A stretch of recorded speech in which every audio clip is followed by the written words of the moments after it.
यहाँ के जिसमें भविष्य की संभावनाएं थी और ये कहा जाए कि निर्भीकता की भी प्रतीक थी।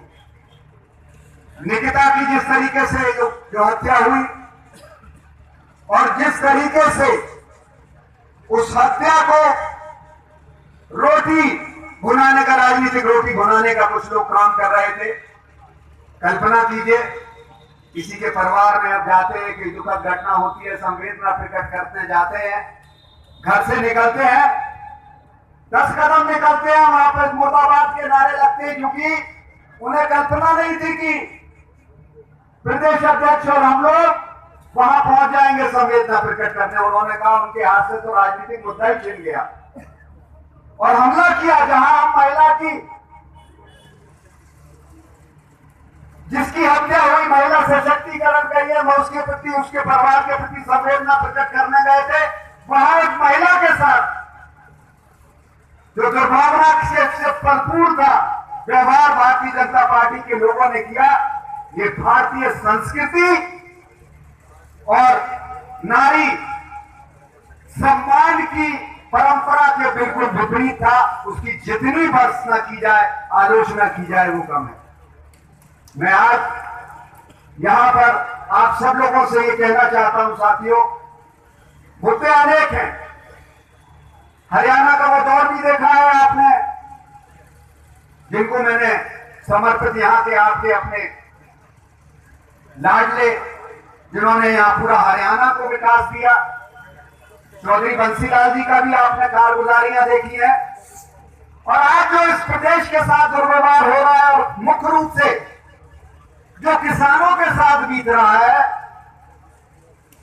वो कतलेआम से कम नहीं है। माफ कीजिएगा, आपके भविष्य के साथ, आपके भविष्य को अंधकार में किया जा रहा है।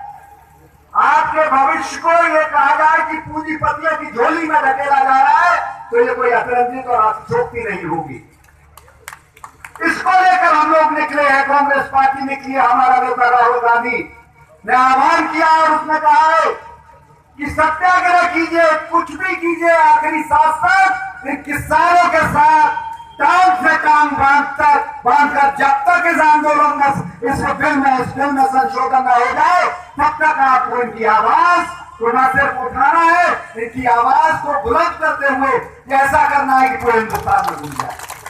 और उसी के फलस्वरूप हम आपके बीच में आए हैं। और इससे ज्यादा गंभीरता क्या हो सकती है कि एक तरफ हमारा उपचुनाव है और हम आप लोगों उस उपचुनाव को छोड़ के पूरा नेतृत्व आज आपके बीच में यहाँ आया है।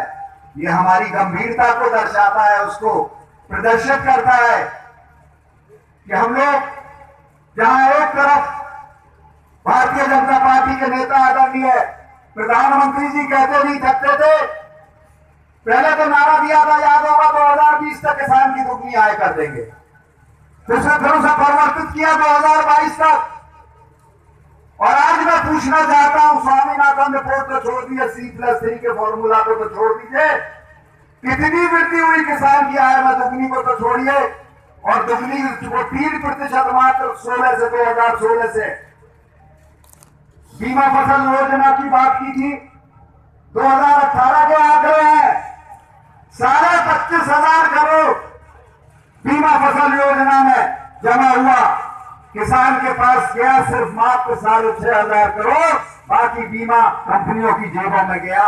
ये इनकी योजनाओं का जो प्रतिफल है या जो क्या क्रियान्वयन हुआ है, वो आप आंकड़े सब चीजों को दर्शाते हैं।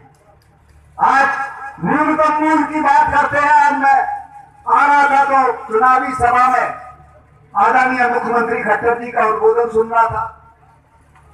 कह रहा था कि भाई कौन दुष्प्रचार करता है कि न्यूनतम मूल्य नहीं मिलेगा। मैं उनसे पूछना चाहता हूं, न्यूनतम मूल्य आज पूरा आंकड़ा आपके सामने है, यही तो लड़ाई है न्यूनतम मूल्य की। अरे हम कहते हैं कि आप इस बिल में जो पारित हुआ है उसको, उसका उल्लेख कर दीजिए, की गारंटी कर दीजिए, जैसा पंजाब सरकार ने किया आदरणीय राहुल गांधी जी के आह्वान पर। जो बिल पारित हुआ है उसमें यह कह दिया, उसमें यह उल्लेख है कि न्यूनतम बिल का मूल्य का अगर किसान को नहीं मिलेगा तो उस व्यापारी के खिलाफ आपराधिक मुकदमा दर्ज होगा। हम ये चाहते हैं, लड़ाई सिर्फ इतनी सी है, 2 शब्दों का उसमें उल्लेख कर दीजिए, हमारी लड़ाई समाप्त और किसानों का भविष्य सुरक्षित। हम इतनी सी बात कर रहे हैं, पर आदरणीय मोदी जी बातें बड़ी बड़ी करते हैं।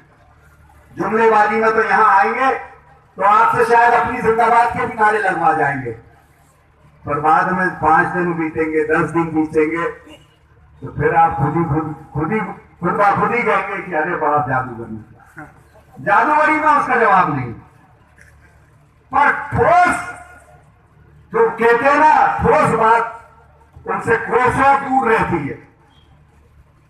हमारे नेता आदरणीय राहुल गांधी जी ने भूमि अधिग्रहण बिल का कि पृष्ठभूमि मालूम है कैसा हुआ था, कैसे लागू हुआ था?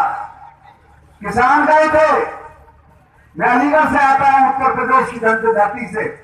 आदरणीय राहुल गांधी जी जून में 5 दिन किसानों के बीच में भट्टा पारसोल में घूमे थे, किसानों के साथ रहे, उनसे जानकारी ली क्या समस्या है, कैसे निस्तारण हो सकता है।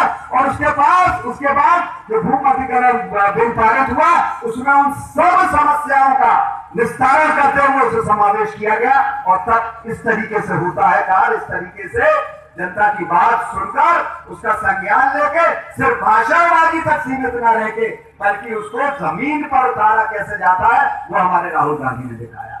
और आज भी बात कर रहे हैं, आज भी आपकी किसानों की चाहे बात हो, नोटबंदी देखिए, तमाम ये पूरा इतिहास आज चीन में जिस तरीके से हमला हुआ है उसको लेके आप देखिए। मैं और चीजों पे आज नहीं, क्योंकि आज हमारा सत्याग्रह आज आपकी मूलभूत समस्याओं को लेके है। आपका भविष्य कैसे सुरक्षित है, आपके नौजवानों का कैसे रहे।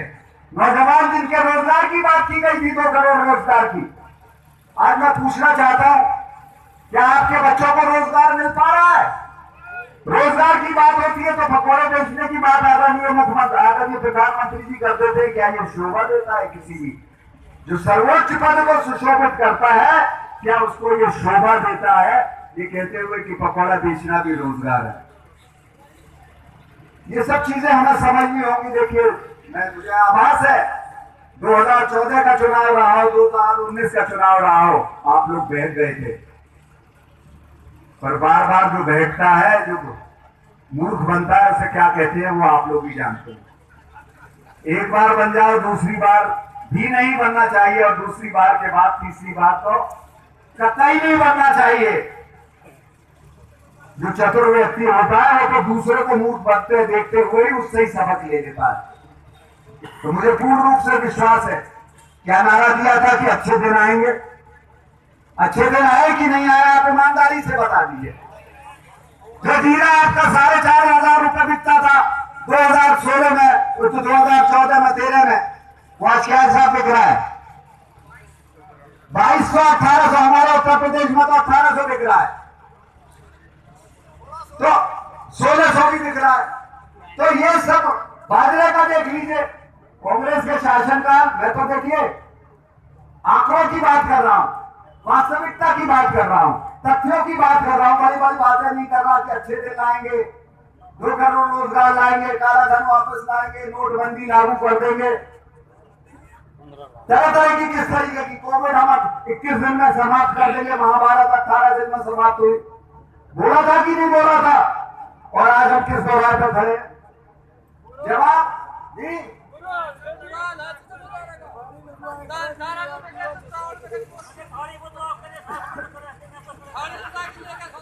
तो यही सब तो है। तो अब आप लोग खुद इसका एहसास कर रहे हो कि भाई इनके पास एक चीज है, 2 है इनके पास मूल मंत्र। एक तो पाकिस्तान का नाम ले आते हैं, पाकिस्तान को जो किसी ने कहा नहीं होगा उसको लेके आ जाते हैं। अरे बात करो चीन की, करो यार। हम आप यहाँ पहलवानों का प्रदेश है, यहाँ 60 किलो, अगर 100 किलो का पहलवान है तो वो 100 किलो के पहलवान से लड़ता है, ना कि 40 किलो के से लड़ेगा।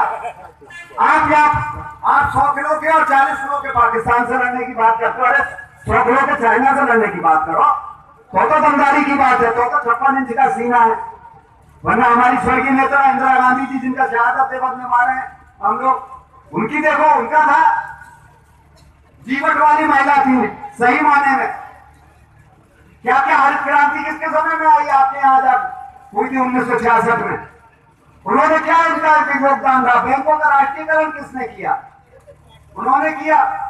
प्रीवी पर्स किसने खत्म किए? स्वर्गीय इंदिरा गांधी ने खत्म किए।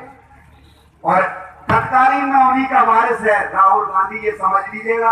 आप लोग कुछ भी धारणा बनाओ, ये सोशल मीडिया के के जो माहिर हैं वो उसके प्रति जो भी एक दुष्प्रचार करें, राहुल गांधी जब आएगा ना सत्ता में तो उसका सुशासन देखिएगा, किस तरीके से नीतियां आपके कल्याण के लिए लाता है, आपके नौजवानों के रोजगार के लिए, किस तरीके से वो उन लोगों में है। बातें कम करते हैं, काम ज्यादा। और हमारे आदरणीय प्रधानमंत्री जी बातों का तो उनके पास जखीरा है, भंडार है, पर लेकिन जब क्रियान्वयन का नाम आता है तो वो इधर उधर बगले झांकने उस पर जिक्र ही नहीं करते। मन की बातों पे, मन की बात में जो विवादास्पद जिसका उन्हें कटघरे में खड़ा कर दिया जाए उस पर बात नहीं करते हैं। दुनिया जहां की बात कर देंगे।